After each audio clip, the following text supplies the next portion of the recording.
E aí, meu povo, tudo tranquilo? Vamos bater um papo aqui nesse finalzinho de noite. E eu tava aqui analisando os negócios e o povo pediu para falar dessa coisa do Santander. E aí eu resolvi também, devido a uma bobagem aí que Leandro Carnal falou, né? Eu resolvi também trazer informações extras da Renascença, informações sobre um tal de um frade que foi citado, né? Que ele citou que queimava nas fogueiras da vaidade, na fogueira das vaidades, etc. Só que não cita o contexto, que ali sim cabe o contexto, ali sim cabe a análise. Hoje a gente nota, a gente percebe que a sociedade ela está o quê? Limitada. N fatores, N situações. E uma das maiores limitações que existe em nossa sociedade hoje é uma limitação intelectual e moral. Nós sabemos o problema que o Brasil enfrenta por inúmeras coisas, mas as mais graves são de natureza e de ordem moral. Então essa questão afeta diretamente também o intelecto, porque muda-se o paradigma. Logo mais aqui eu vou falar sobre essa questão do paradigma. Vamos falar da infância. Eu teria que gravar um vídeo e produzir um texto só falando da importância da infância. Como a infância é importante, não só para a criança, não só para as famílias, mas como a infância é importante para a sociedade. Então toda a sociedade, quando ela começa a declinar, ela começa esse ataque já nos infantes, nos pequenos. E nós devemos proteger as crianças acima de qualquer coisa. A infância é sagrada, mas tem gente que quer se arriscar, né? Bom, aí é um risco que cada um segue, mas eu continuo afirmando: criança não se mexe. Criança não se mexe, né? Mas então a vida, essa questão do período da infância, ele é um período sagrado, ele é um período que forma-se o caráter do indivíduo, inclusive as formações biologicamente, é um período em que se nutre muita coisa, se forma muita coisa. Inclusive, do outro tema, talvez eu vou abordar essa questão da alimentação, inclusive na infância. O perigo que pode ser uma alimentação errada na infância. O que pode se desencadear com isso, né? Mas isso é para outro vídeo também. Outra coisa importante nessa questão da infância que deveria ser ensinado, no passado era ensinado, depois caiu em desuso. Nós estamos vivendo hoje aqui uma sociedade que está pagando o preço da invigilância, que foi permitir que as crianças sofressem, né, fossem educadas de forma torta. E aí nós vamos ver a realidade das escolas, que vem piorando dia após dia. Aí essa questão não tem o respeito a si mesmo, essa questão de não ter o respeito, as crianças não têm muito essa noção de respeito ao espaço alheio, e aí vai indo, a noção de realidade, que é uma coisa que está em falta, e que é muito importante para começar a ter respeito à vida. Vocês podem notar que as instituições de ensino e as famílias que se preocupam com esses aspectos, elas crescem mais estruturadas. Inclusive nesse ponto aqui, teve um inscrito que pediu para eu falar sobre Paulo Freire. Eu falarei sobre Paulo Freire logo logo. Inclusive vocês podem até colocar obras dele aí para a gente escolher as obras que eu vou tratar. Teve uma parte preocupante nessa história toda que estava passando despercebido por muita gente.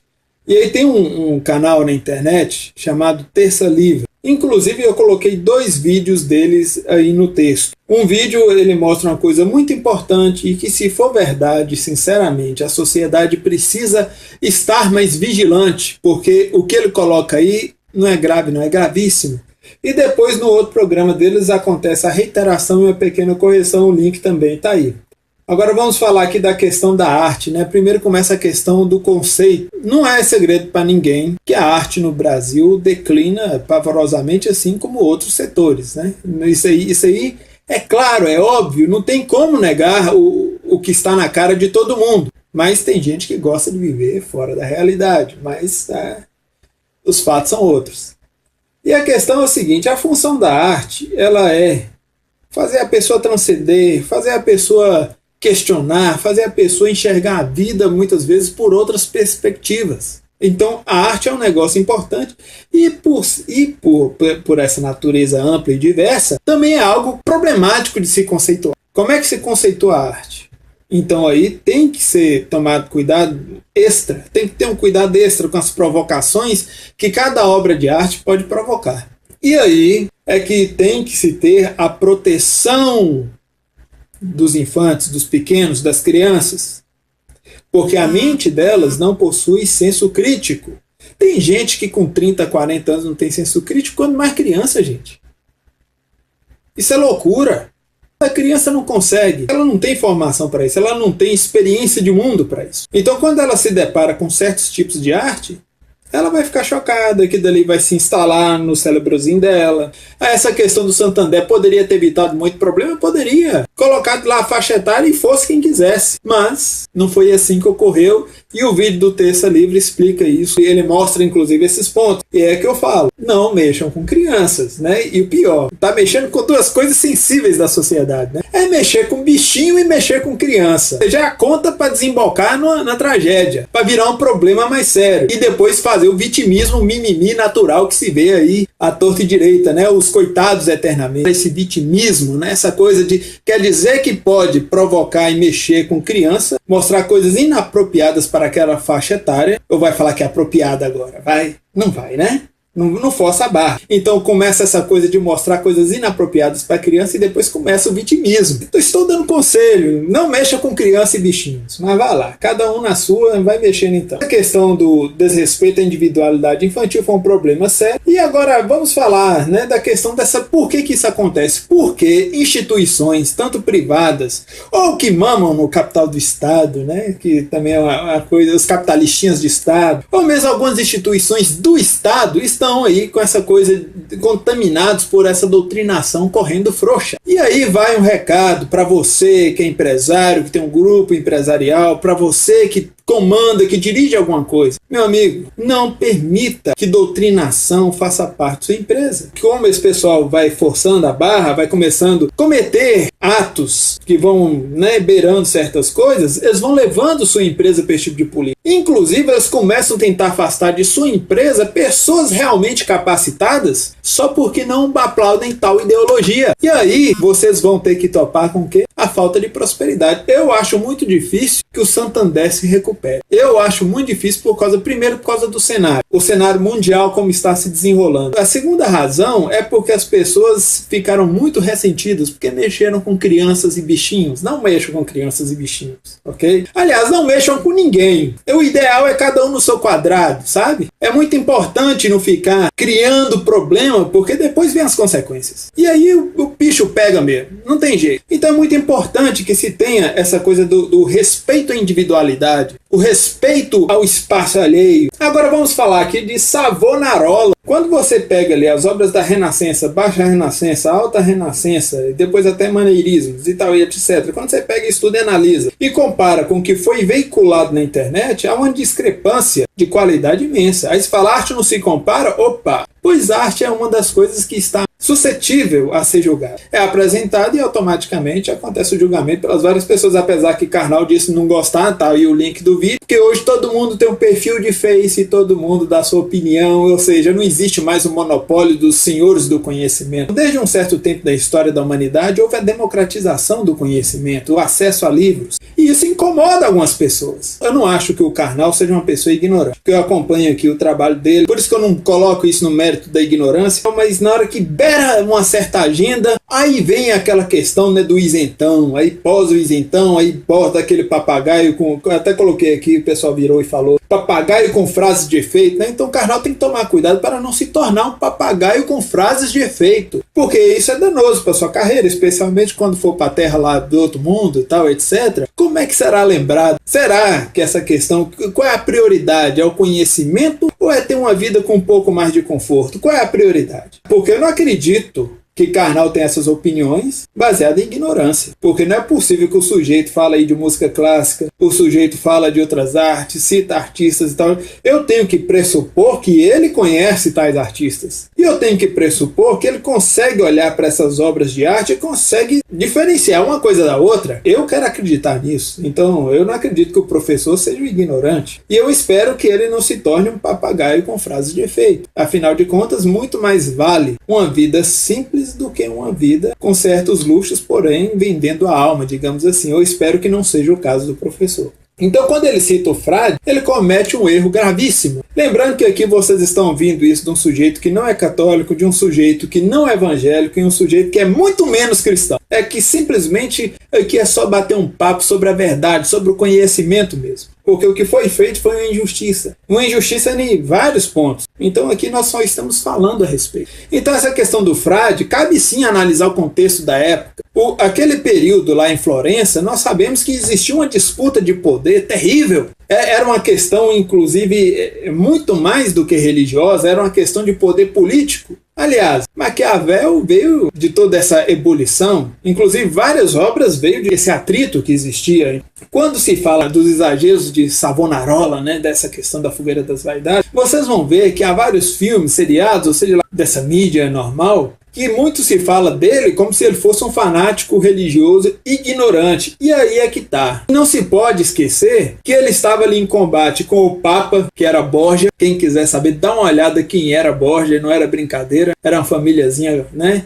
E tinha ali os Médici também, que, né, não era flor que se cheira, e toda aquela nobreza e o clero problemáticos. Então, ou seja, era uma disputa de um homem, de um frade que acreditava na simplicidade e na devoção a Deus e ao conhecimento, tanto que ele não era ignorante, como se pensava, ele era inclusive estudioso de filosofia e medicina, contra a própria igreja. Tanto que os evangélicos ficam aí até adulando o Savonarola exatamente por colocá-lo como um pré-reformador. Alguns até acreditam que ele seja um reformador, mas na verdade não era. Era na verdade um sujeito que acreditava em certos princípios católicos que bateu de frente com a própria igreja, que lembrando que o Papa era o Papa Borgia, então houve esse atrito. Então era uma questão, inclusive, muito mais do que artística. Era inclusive uma questão de disputa de poder. E obviamente que quando acontece essa questão de disputas de poder, tem injustiças, tem excessos, tem todas essas merdas de uma sociedade maculada pela corrupção. E assim era Florença. Eu espero que o pessoal que esteja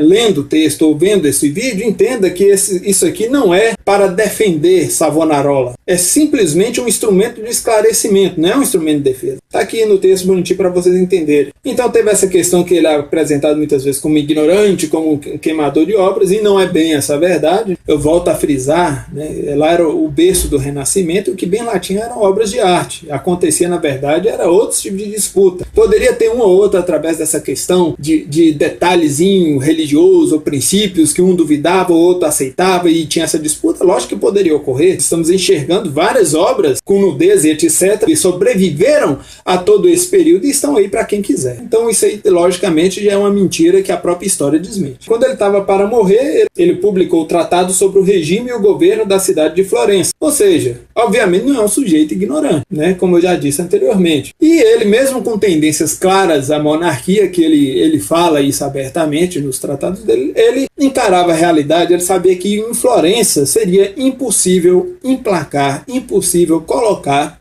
essa questão de um governo que não fosse republicano. Então, Renascimento, para quando vocês ouvirem esse tipo de coisa, igual foi veiculado na internet, que fique bem claro, eles tinham como paradigma a erudição. E o que é uma coisa fantástica, porque houve o resgate da cultura clássica, houve aí o desenvolvimento do humanismo, do naturalismo, e essa questão da erudição, que independente da classe social, você encontra pessoas de várias camadas sociais, e todas tinham um mínimo de erudição. Ou seja, querendo ou não, o conhecimento lá era muito valorizado na época. E isso fez com que este período abrisse as portas da modernidade, abrisse as portas da ciência, abrisse as portas do conhecimento como um todo. Então, foi um período, de fato, muito importante. Hoje, se o paradigma fosse erudição, princípios morais, valores, etc., nós viveríamos todos num nível altíssimo. E nós sabemos que esses não são os paradigmas, né? Nós assistimos a injustiças uma atrás da outra e gente sem caráter aplaudindo. Então, cabe, inclusive, aí a hora que a gente junta aqui para fazer briga com essas injustiças que acontecem. Porque tem que ter a contestação, tem que ter a luta pelo que é justo e bom e correto. O homem, nessa época do Renascimento, ele começa a reconhecer a beleza natural, observar mais a si mesmo e observar mais a natureza. E tudo isso trouxe um crescimento fantástico em vários aspectos, em vários setores. Ele teve essa questão da busca da grandeza e da perfeição, que você observa, por exemplo, nas artes, elas são sempre muito ricas em detalhes. Você pode observar, por exemplo, na arquitetura, a forma como a arquitetura mudou, novos instrumentos cirúrgicos, novos instrumentos para vários tipos de trabalho. Por quê? Porque o homem foi se libertando cada vez mais, e como vem essa questão da herança clássica que eles resgataram, e tudo, houve um grande aprimoramento da coisa toda. Então isso é muito importante, é por isso que eu falo, às vezes, quando você consulta o passado, sim, você está trazendo à tona grande conhecimento, um conhecimento, inclusive, que deve ser cada vez mais aprimorado. E por falar nessa questão de conhecimento cada vez mais aprimorado, tem essa questão, por exemplo, do idioma. Graças a essa questão de busca pelo clássico, teve ali a questão dos idiomas foram restaurados, né, para poder ter acesso a toda essa literatura. Então houve uma recuperação, houve uma conservação e posteriormente uma grande produção intelectual, o que inclusive foi excelente para a questão pedagógica, para a questão do ensino, para a questão do conhecimento, porque o que aconteceu com isso? Democratizou-se mais o conhecimento e você poderia ter pessoas das mais diversas classes sociais tendo acesso ao conhecimento, porque essas pessoas tinham que ter o mínimo de erudição. E essa questão, por exemplo, aí falar dessa questão da corrupção dos Médici, né? Mas teve um pontozinho positivo. Como existia essa coisa da erudição, da necessidade de conhecimento, existia essa questão da vaidade, né, de ter obras, de ter castelos, de ter, enfim, de ter demonstrações, né, de ter essa questão de demonstrar que se tinha conhecimento e que era portador e guardião de determinadas artes. Então existiu a questão do mecenato, aquela questão do mecenas, é quando eles começam a questão de apoiar os artistas financeiramente, para pagar os artistas para que eles possam produzir retratos, para que esses possam produzir obras de arte das mais diversas categorias e classes, enfim. Então isso foi muito importante para o desenvolvimento da época. Ou seja, a razão primordial disso tudo foi a vaidade, mas quem ganhou com isso de verdade foi a humanidade. Inclusive nessa época aí que vem o choque maior com os dias de hoje, deu-se início à cunha de um termo chamado gênio, né? Que é aquela questão da pessoa que possui grande genialidade, que possui grande produção, é grande artista, é um sujeito que produz obras únicas, né? Teve essa questão dos gênios na filosofia, essa questão dos gênios da literatura, da arquitetura, da música. Inclusive música, nós vamos ver realmente o nascimento de grandes gênios do período barroco em diante, né? Que aí entra Johann Sebastian Bach e outros, né? É por isso que eu não acredito que Karnal fala essas coisas por ignorância, porque vira e mexe, ele fala de certas coisas e ele não poderia falar se não tivesse ao menos o conhecimento. Eu acredito que ele sabe das coisas, mas eu me resguardo no direito de discordar dele e fundamentar minha discordância, né? Porque ele falou que ele tem a palavra de Minerva. Outro termo que também era perseguido, além de gênio, o homem universal, que era o homem que era extremamente versátil, extremamente capacitado em mais de uma área. Hoje aqui no Brasil, se você tem mais de uma capacidade, você é metido. Ou então você é um cara problemático, porque é que eu falo aqui, quanto mais inteligente você for, pior para você. Você não vai ser bem visto por causa disso. E lá o sujeito tinha outro título, né, que era a questão do homem universal, que era o homem que conseguia absorver e lidar com mais de uma ciência, mais de uma arte, ou uma ciência, uma arte, enfim, era o homem mais capacitado. Lá o paradigma era erudição. Hoje o paradigma é outro, né? Se você estiver achando ruim, compare o que foi produzido nesses períodos e compare com o que é produzido hoje, né? Não enche o saco. Agora vamos a algumas críticas e informações para terminar essa questão toda. Não de forma superficial, muito pelo contrário. Essa questão toda do Renascimento, quem viu até agora provavelmente está falando, não, que você está favorecendo demais, está falando que o Renascimento foi só coisa boa, tal. Não, não foi. Muito pelo contrário, teve sim grandes problemas. Grandes problemas. Mas vamos às coisas boas. Teve essa questão do aprimoramento profundo, da abertura da mente humana, essa questão de povos, né? Povos árabes, judaicos, cristãos, enfim, o Oriente, essas pessoas começaram a conviver e através dessa convivência se trouxe uma grande expansão, um grande conhecimento. Então isso foi fantástico no Renascimento e são fatos inegáveis, né? Ou seja, foi um salto para a modernidade. Porém, é inegável que teve a questão da falência moral, que nós não precisamos ir muito longe, é só pesquisar quem foram os Borgia, quem foram os Médici, e a disputa política, a questão do poder, como é que foi lá a questão da invasão da França e tal, etc, essa coisa toda. Quando a França invadiu, para que não seja mal interpretado. Então a questão de corrupção e valores questionáveis, não precisa nem dizer que onde a corrupção está, as coisas tendem a não andar. Nós estamos, por exemplo, num dos países mais ricos do mundo, que é o Brasil. Um dos países que possui uma riqueza fantástica, uma riqueza estratégica, uma riqueza maravilhosa, mas a maioria dos cidadãos brasileiros vivem na pobreza graças à corrupção. E tem gente que aplaude o corrupto, né? Enfim, isso é outro assunto. Os marxistas, eles têm opinião com relação ao Renascimento. Para eles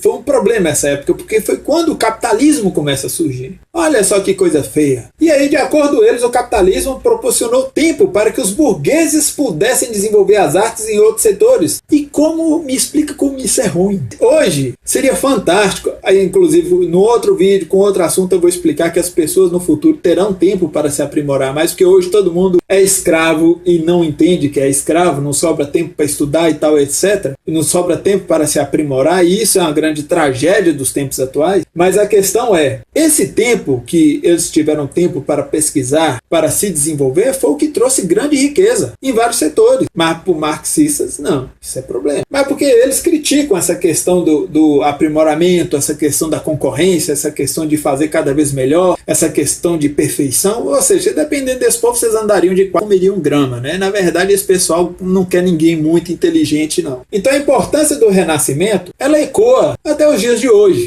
Por mais que algumas pessoas falem, né? Não, isso é coisa do passado, bem algumas pessoas mesmo. Falam dessa questão que isso é do passado, mas isso é um período que é revisitado por vários estudiosos, é revisitado constantemente por causa das descobertas, por causa da questão da forma de pensar, que é uma forma de pensar empolgante, por causa da grande vastidão literária, grande vastidão de várias áreas, que foi produzido inúmeros tratados de vários setores, ou seja, foi um período de uma riqueza ímpar, e as pessoas não entendem, né? Algumas pessoas acham, né, é coisa do passado. Não, é um passado glorioso, teve seus problemas, incluindo corrupção, né, que é uma coisa terrível para todo mundo, e que inclusive foi o que atrapalhou. Se não tivesse tido tanto esse tipo de problema, teria ido muito mais longe, teria acontecido descobertas muito mais importantes. Mas é aquela coisa, né? Enquanto as pessoas aceitarem corrupção, a coisa tende a ir para trás. Uma outra herança muito importante dessa questão do Renascimento foi a questão dos valores, né? A postura moral. E valores como altruísmo, heroísmo permanecem até os dias de hoje, apesar que muitas pessoas tentam tentar destruir tais valores, tentando implantar malandragem, né? A pessoa sem caráter, sem lealdade, sem fidelidade e tal, e etc. Pois é, mas princípios como heroísmo, princípios como altruísmo, né, continuam em vigor. Inclusive, quando tais princípios morrerem, vocês vão ver o fim da sociedade civilizada como ela é conhecida, porque tem muita gente que, né, anda aí querendo que certas coisas aconteçam, mas essas pessoas não levam em consideração a importância do altruísmo, a importância do heroísmo, a importância dos princípios morais, a importância do império da lei. Você pode ser livre, mas desde que existam leis para assegurar sua liberdade. Tem gente que ainda não entende essas coisas. E aí, por isso que muitas vezes acontece um ataque extremamente claro a princípios nobres. Por quê? Porque uma vez você destruindo tais princípios, você consegue destruir uma sociedade inteira. E não se enganem, há pessoas sim que são doentes e que acreditam que tem que se destruir tudo. Está aqui um breve resumo dessa história toda, inclusive aí um pouco dessa questão do Renascimento. Acompanhe o texto no site, porque isso aqui é o resumo do resumo. O texto, inclusive, é um resumo mais interessante, porque tem os detalhes interessantes, então é no site que vocês têm que acessar e ver. Eu espero ter ajudado de alguma forma. Não esqueçam de curtir, não esqueçam de compartilhar e lembre-se de nos acompanhar sempre através de nossos sites. Até mais e se cuide.